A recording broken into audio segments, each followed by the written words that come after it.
ಬಂದಿದೆ ಬಂದಿದೆ ಹಿರಿಯರ ವಾಣಿ, ಹಿರಿಯರೇ ಇತರ ರಾಜ ರಾಣಿ, ಹತ್ತೋಣ ನಾವು ಅವರ ನೆನಪಿನ ದೋಣಿ, ಕೇಳುತ್ತಾ ಖುಷಿ ಪಡೋಣ ಹಿರಿಯರ ವಾಣಿ, ಕೇಳ್ತಾನೆ ಖುಷಿ ಪಡೋಣ ಹಿರಿಯರ ವಾಣಿ, ಕೇಳ್ತಾನೆ ಖುಷಿ ಪಡೋಣ ಹಿರಿಯರ ವಾಣಿ.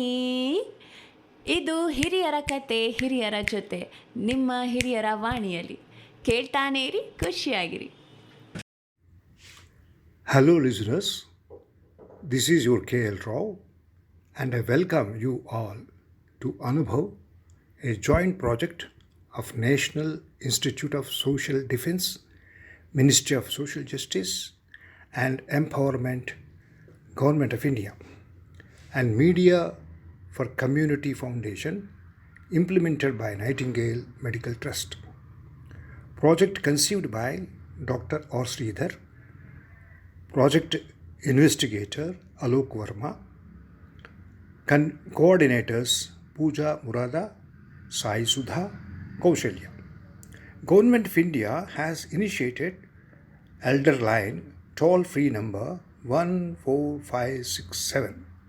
Elders or anyone on behalf of elders can call between 8 a.m. and 8 p.m. for any questions, queries and support to elderly.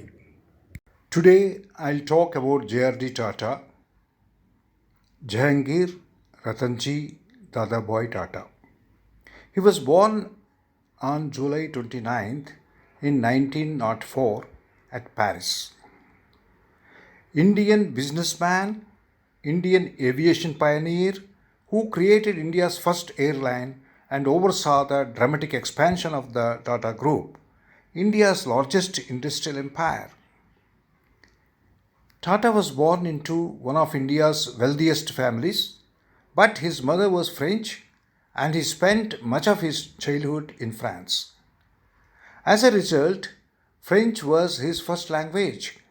It was while on a summer vacation that he first met aviation pioneer Louis Blériot, and the encounter kindled an interest in aircraft that eventually became a lifelong passion.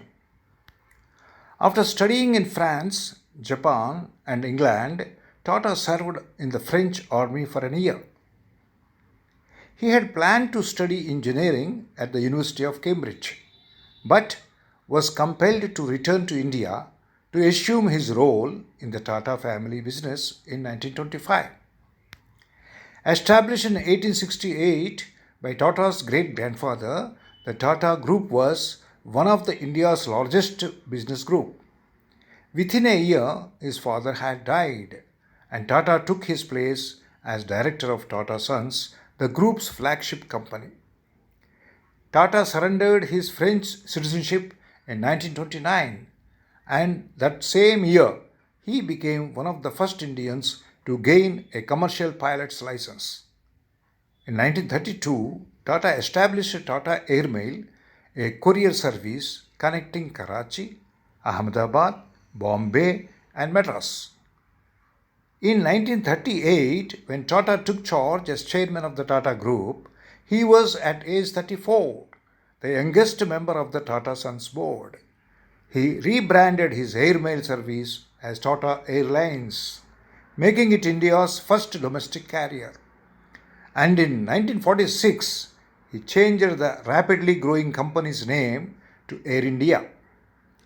Over the next half-century, Tata strengthened existing businesses such as steel, power, and hotels, and drove the group to diversify its interests into include chemicals, automobiles, pharmaceuticals, financial services, and information technology. When Air India was nationalized in 1953, Tata was retained as chairman, a position that held until 1978.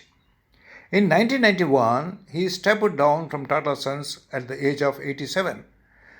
More than 80 companies generated approximately $4 billion annually. Under his guidance, several institutions were established to promote scientific, medical, and artistic endeavors in India. These included the Tata Institute of Fundamental Research, Tata Memorial Hospital, the Tata Institute of Social Sciences, the National Institute of Advanced Sciences, and the National Center for the Performing Arts. He was an early advocate of family planning, and in 1971 he created the Family Planning Foundation. Tata received a number of awards, including the Padma Vibhushan in 1957, the Daniel Guggenheim Medal for Aviation in 1988, and the United Nations Population Award in 1992. In 1992, he received India's highest civilian honor, the Bharat Ratna. Thank you so much, sir, for sharing your talk on JRD Tata. We really liked it. Thank you once again, listeners. I hope you too have listened to the program. Stay tuned to Hiryavani for more such interesting programs. Government of India has initiated Elder Line toll-free number 14567. Elders or anyone on behalf of elders can call between morning 8 a.m. to 8 p.m. for any question, queries and support to elderly. Bye for now. Take care.